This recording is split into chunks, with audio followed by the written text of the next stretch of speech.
Despite the low sales of Disruptor, Insomniac Games was given a second chance to make a game, and that is when Spyro the Dragon was born. A fun platformer with a great aesthetic, but suffered from somewhat empty levels and collectibles lacking much purpose. Still really good, but definitely could have used some more oomph. But after Disruptor failing to meet their sales expectations, how well did their second game go?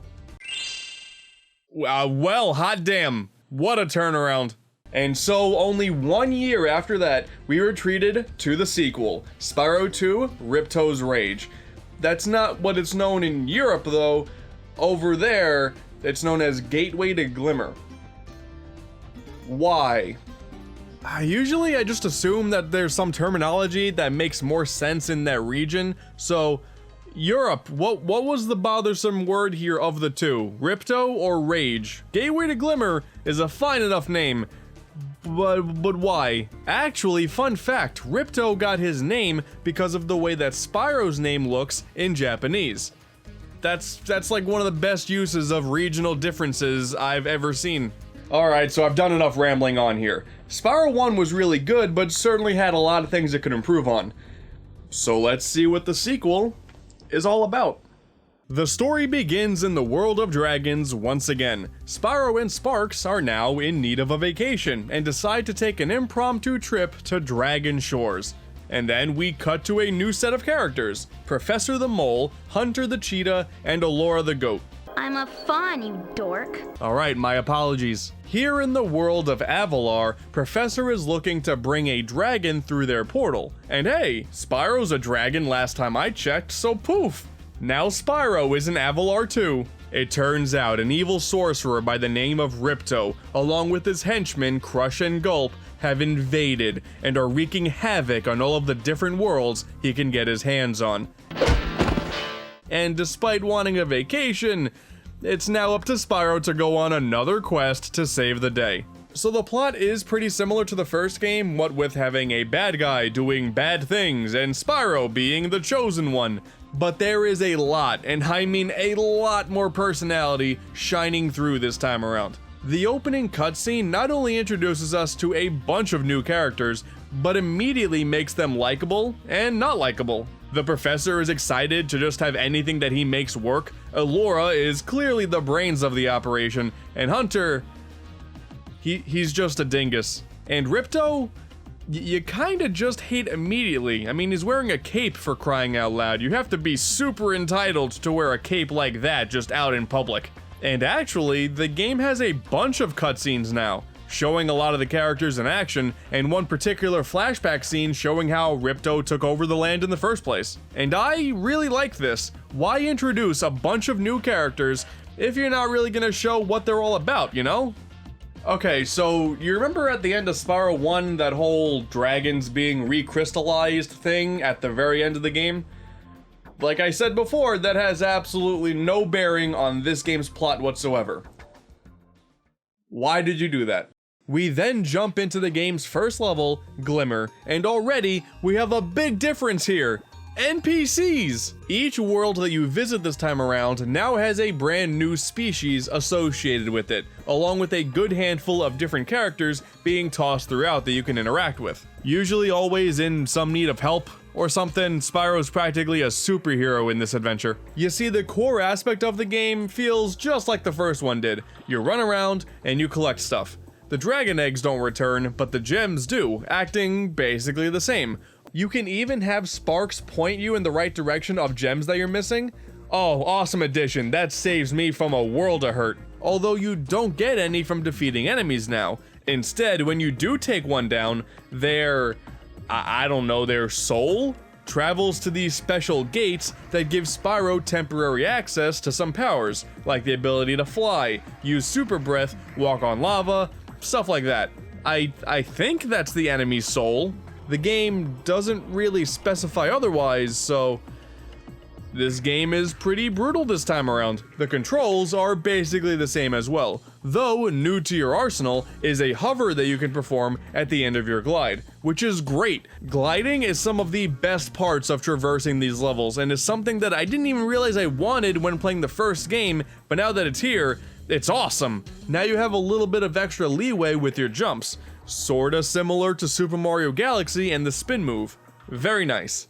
The main collectible now comes in the form of these mystical green orbs, and unlike the crystallized dragons from Spyro 1, these don't just get handed to you, these have to be earned. Some of them take some proper exploration and platforming to obtain, but every level also comes with a set of new challenges to partake in. A lot of the orbs you can get by completing some platforming challenges, but man, a ton of these missions just don't even care, dude. There's no guideline here, man. They just kinda do whatever they thought of at the time. The Tiki Man wants blue and yellow fish to eat, but you can't give him the red fish because that gives him a tummy ache. There's these newly hatched lava lizard things that are eating up all the cavemen, so you gotta torch them before they get the chance to. We can't let those guys go extinct. Oh no, the robotic scarecrows are being attacked by robotic bees. You know the drill, get rid of them. Hell, sometimes you even get to ride a trolley. Aw, damn it. Trouble with the trolley, eh? You shut your damn mouth. My least favorite challenge has to be the one with the Alchemist. I hate this guy so much. So Hunter got his feet trapped in some concrete, I don't know how, like I said before, he's an idiot. And we need the Alchemist, who has a concoction that can get rid of that concrete, and the only way we can do that is to guide him there, but he just walks right into enemies. And then at the very end, he pulls this stupid fake out where he just goes one way, and then when you don't even see it, he goes another way. Good. Good. I hate him so much. One of the missions that I do like is this large fetch quest that has you do a bunch of weird things, all because the professor lost his pencil. And it's worth doing all this, not just for the orb, but because we get this. My pencil! It's one of my favorite voice clips to grace video games, period. My pencil! Spyro 1 had this aura of consistency throughout the adventure. While the landscapes changed, a lot of the color palettes within worlds stayed consistent, and you did the same thing every level. Here, man, all bets are off. You never know what you're gonna get. And honestly, that's what I love about it. I do miss the fantasy set pieces of before, but with the various missions that levels ask you to do, plus all of the wacky looking and sounding characters, it just makes for a more memorable and enjoyable adventure for me. Hell, the Electrolls? That's just straight up SpongeBob. We've always had trouble with the gear grinders, but now they've set up force fields to separate us. That's just the voice of SpongeBob. Good times. Even though I'm a vegetarian, I think you should kill that Yeti. Whoa, whoa, whoa, hold on a second, relax, there are children watching. It's not until we get out of Avalar that we jump into the first homeworld, Summer Forest. And dude, these are some of my favorite hubs in any platformer. The ones in the original were cool, yeah, okay, they were nice and colorful and cool music, all that stuff, but the ones here are so much bigger and contain so many more layers. Autumn Plains is the obvious highlight here. Like, there's this large outside section with leaves falling from the giant trees, looks very nice and tranquil, but then you're able to climb up this ladder and enter in that massive castle that you can see when you first dive in, and inside hides a whirlwind to the very top of it. And off in the distance, what's that? A lone platform that you can glide to for an orb. Man, it's so good. Also, there's actually a misconception that there was initially supposed to be 4 homeworlds, while the final game only has 3.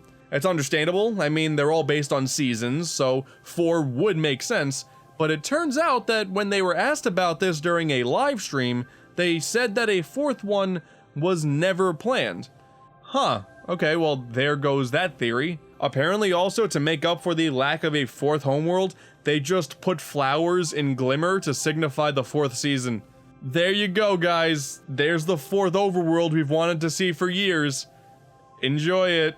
And I can't talk about all of the different characters without talking about the worst one of them all. Oh, it's this piece of garbage moneybags. An entitled trash bear whose entire purpose is to steal your money to allow you to access things that he probably just blocked off himself because he's a jerk. Like, you could just open the door. It's not necessarily sealed by magic. You could just open it, but all right, I guess I'll give you some gems. Although he somehow gives you some permanent abilities too. I don't know how. He doesn't train you or anything like that. You just kind of give him money, and then you remember you could do the thing. But by doing this, you can now swim, which is nice. Not every body of water is a death pit. Spyro controls pretty damn well while swimming too. That's refreshing to see. All of those years of being pre-programmed to think that every 3D platformer has bad water controls. Here we go, this game did it just fine. There's a handful of ladders that you can climb to traverse higher areas, and you can headbutt, which you can use to break open special containers to get some gems and orbs. And with these new abilities being spread throughout the adventure, that means that some of the levels actually come with a bit of backtracking now. It's really nothing major, but while you could fully complete levels your first time around in Spyro 1, in those select few here, you have to wait until you get one of those powers to do so, and then you just come back and get the last few orbs. It's not a big deal. Realistically, there's a cheat code that you can enter that just gives you all the abilities right from the beginning, and it's kind of more fun that way, but I'll get to the whole cheat thing later. I'm a dirty cheater, oh no. And this is sort of what I was referring to when I said during Spyro 1 that there's not much incentive to collect stuff. Admittedly, I should have worded things better. In Spyro 1, gems, dragon eggs, and dragons all have a similar level of difficulty when it comes to collecting. You do need them to unlock the final level, Nasty's Loot, and to even travel to the next world, but since basically everything takes you walking up and touching it, the act of collecting isn't as satisfying.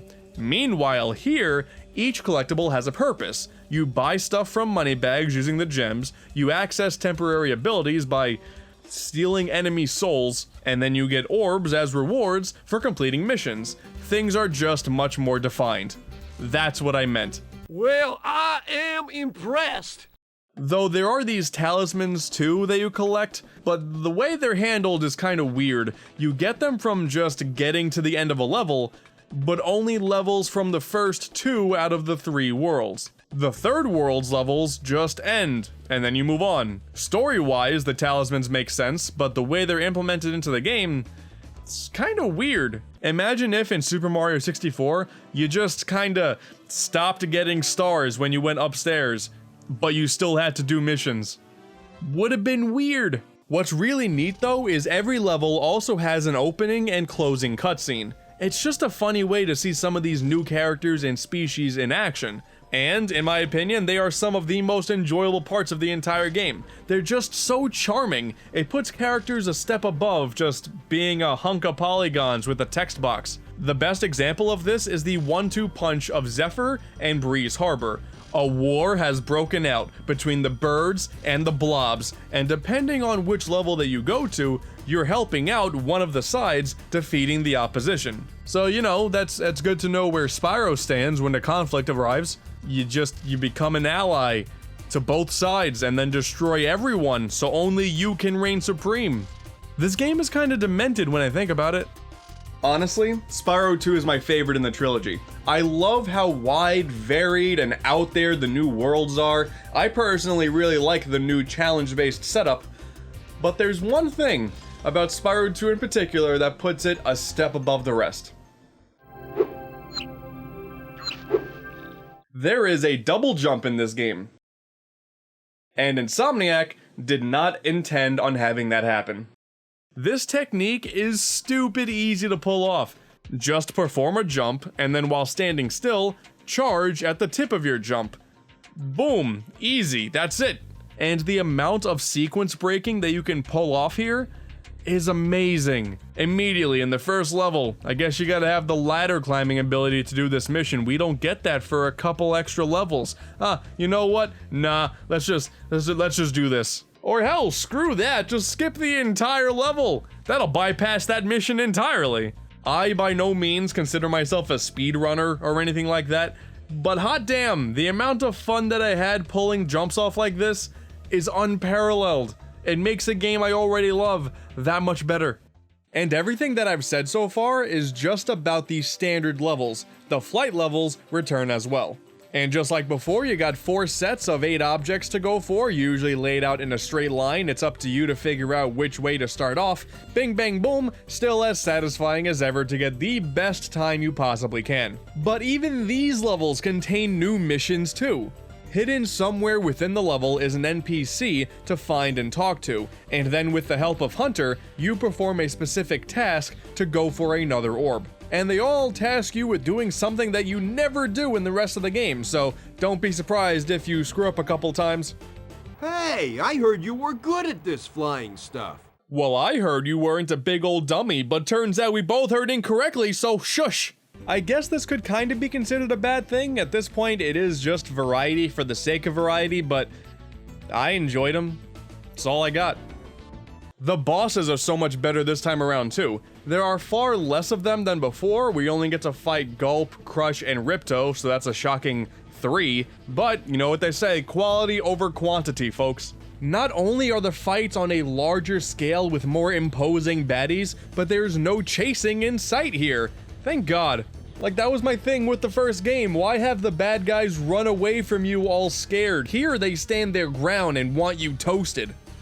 I mean, they still fail at the end of the day, but it's the thought that counts. And as you can see, luckily the aesthetic is top-notch here once again. More varied worlds means a much wider range of colors, and we are also treated to another great and ambient soundtrack from Stuart Copeland. Overall, I think the soundtrack is a lot better here, and a special shout out to the Homeworld's music. It doesn't even really have much in the way of music, necessarily. It's just kind of like these subtle sounding hums, and matched with how awesome they all look. Oh, it's so good. I used to spend so much time in Autumn Plains just roaming around and frolicking. Didn't do anything, but it's just so calm and peaceful that I loved it.